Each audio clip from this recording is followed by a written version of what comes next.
Well, good afternoon, everyone. Your commute this morning may have been a little touch and go because of the snowfall that we got. This is some of the traffic that we saw this morning. We are tracking several crashes that happened across central Indiana.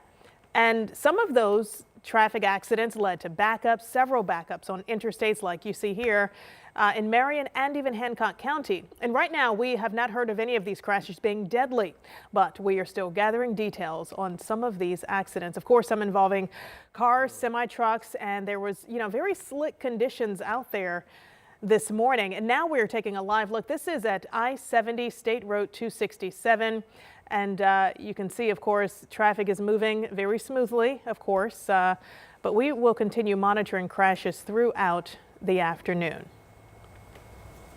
Well, DPW says plow drivers and mechanics are working around the clock to treat Indy streets. Just last week, city leaders rolled out a new snow removal plan for the rest of the winter. Plows will only clear residential streets if snow reaches 4 inches. Now, this follows frustration back in January. If you recall, 13 News, we learned more than 1,000 miles of residential roads were not included in the city's previous plan. A lot different now than it was this morning. With the sun shining this morning, it kind of helped, melt away some of that snow that covered roads. Most roads much better right now. Far northeast Indiana still has some snow falling. I want to show you there was a narrow band yesterday evening.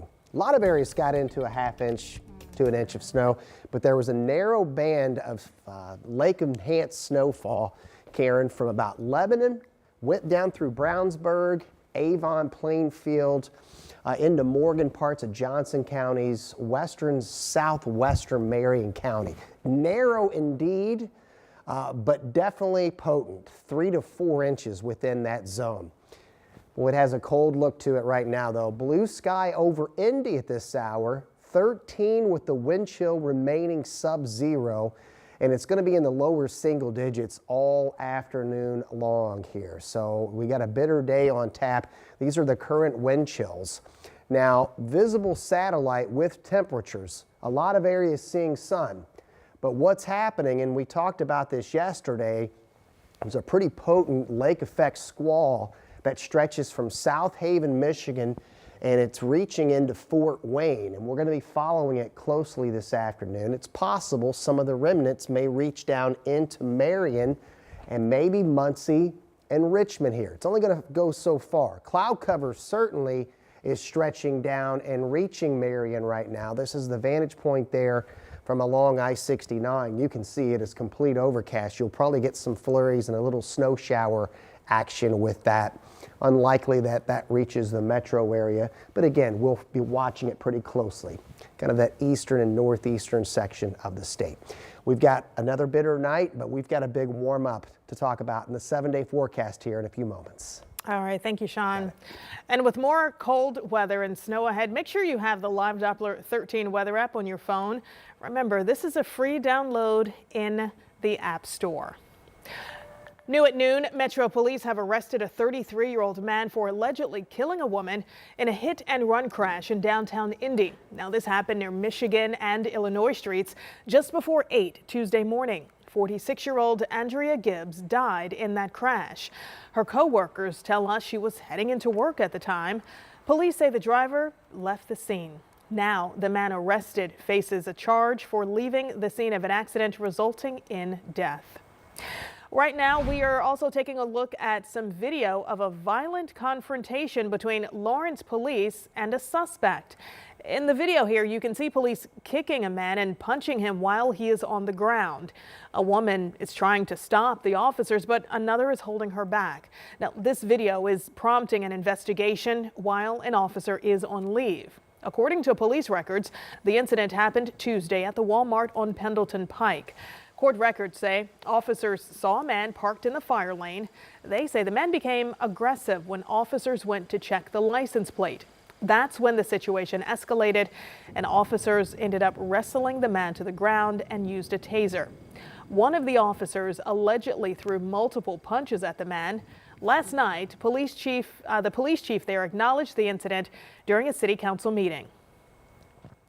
Transparency and accountability are fundamental to maintaining the trust of the community in which we serve. As Chief, we are committed to a fair and objective review of this incident, and appropriate actions will be taken based on the findings. Right now, anyone with information about this incident should contact Lawrence Police. 13 News has put in a request for the officer's body camera video. Well, Metro Police are investigating after a man was found dead behind a shopping center. Police tell us someone discovered 21-year-old Demetrius Starks' body yesterday in a car off Shelby Street near US 31. That's on Indy's Southside between the Greenwood Place Shopping Center. Now, we have reached out to police to see if they have any leads in this case. The Marion County coroner is now working to figure out how the men died. 2 lawsuits are being brought against Perry Township schools, alleging a culture of violence. Now, 2 families are claiming leaders didn't stop bullying, which landed one student in a hospital. Now, one of the students is a 6th grader at Rosa Parks Elementary. The other is an 11th grader at Perry Meridian High School. Their families say the students were relentlessly bullied and hurt. The 11th grader ended up in the hospital. Families should not be sending their child to school and having them come home with permanent facial injuries or a traumatic head injury. I don't think any of us want that for our children, and it's terrifying for families. And the families claim Perry Township schools ignored warning signs of bullying and complaints from parents. The district tells us it cannot comment on the lawsuits, but has, quote, stringent anti-bullying policies and practices.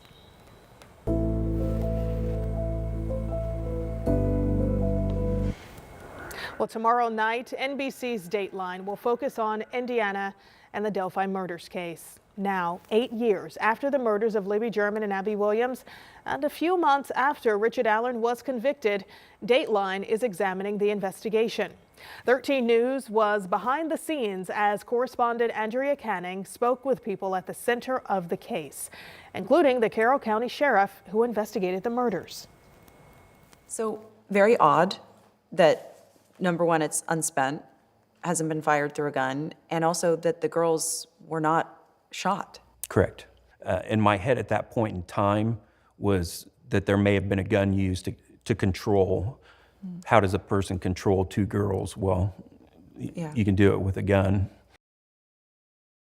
This all-new 2-hour Dateline, A Walk in the Woods, airs Friday night from 9 to 11.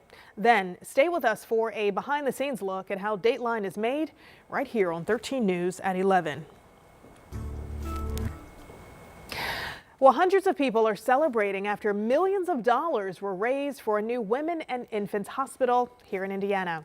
Former Colts quarterback Peyton Manning hosted this event. Around 1,000 people attended this annual celebration of caring gala at Gainbridge Fieldhouse. Indiana Fever star Caitlin Clark, she was there too. This was all to celebrate the culmination of a fundraiser which raised more than $48 million for the Women and Infants Hospital at Ascension St. Vincent. People here care just as much as I do about families in Indiana getting the care that they need. We certainly can't do this alone, and tonight we're feeling the love from donors here in Indiana, and that's why it's so special. And the new hospital will have one of the largest NICUs in the U.S. and the first couplet rooms in Indiana to allow mothers and infants treatment in the same room. This afternoon, the Indy Airport is showcasing a new exhibit highlighting Hoosiers' impact on aviation. This exhibit from the Indiana Aviation Hall of Fame shows how Hoosiers have impacted the history of aviation and aerospace. The exhibit features men and women from all over Indiana and details the importance of aviation in the Hoosier State and beyond. The exhibit is in the baggage claim area, so visitors don't have to go through TSA to see it. Now, this will continue to grow as new members are elected to the Indiana Aviation Hall of Fame.